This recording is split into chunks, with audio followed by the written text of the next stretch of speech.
ഈ കാണുന്ന space control layer പാലറ്റുകളും മറ്റും പാലറ്റുകൾ അറേഞ്ച് ചെയ്തിരിക്കുന്ന ഈ സ്പേസിനെ ഡോക്ക് എന്നാണ് പറയുക. ഇത് നമുക്ക് കുറച്ചുകൂടി കൺസൈസ് ചെയ്യാനായിട്ട് സാധിക്കും.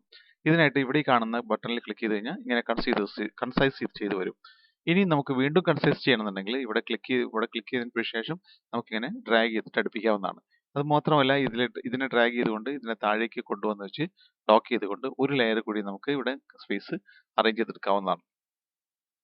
ഇനി മറ്റൊരു രീതിയിൽ കീബോർഡിലെ ടാബ് പ്രസ് ചെയ്തുകൊണ്ട് നമുക്ക് ഈ കംപ്ലീറ്റ് ടൂൾ ബോക്സ് അടക്കം എല്ലാ പാലറ്റുകളെയും താൽക്കാലികമായി ഹൈഡ് ചെയ്യാം. വെറും ടാബ് കീ പ്രസ് ചെയ്യാം. അപ്പോൾ എല്ലാം അതും മറഞ്ഞു. ഇനി ടാബ് കീ പ്രസ് ചെയ്തുകൊണ്ട് അവ തിരിച്ചു കൊണ്ടുവരികയും ചെയ്യാം. എന്നാൽ ടൂൾ ബോക്സ് നിലനിർത്തിക്കൊണ്ട് ടാബ് ഇതിനെ കളയണമെന്നുണ്ടെങ്കിൽ കീബോർഡിൽ ഷിഫ്റ്റ് ടാബ് പ്രസ് ചെയ്തുകൊണ്ട് അപ്പോൾ ടൂൾ ബോക്സ് മാത്രം ഇവിടെ നിന്നും അത് പോയി. അതുപോലെ തന്നെ സെലക്ട് ചെയ്ത് വീണ്ടും ഷിഫ്റ്റ് ടാബ് പ്രസ് ചെയ്തുകൊണ്ട് തിരിച്ചു കൊണ്ടുവരാവുന്നതാണ്. ഇനി മൊത്തം പ്രസ് ചെയ്തതിനു ശേഷം ഷിഫ്റ്റ് ടാബ് പ്രസ് ചെയ്ത് കഴിഞ്ഞാൽ അവിടെ ഓരോന്നായിട്ട് നമുക്ക് ലഭിക്കുന്നതാണ്.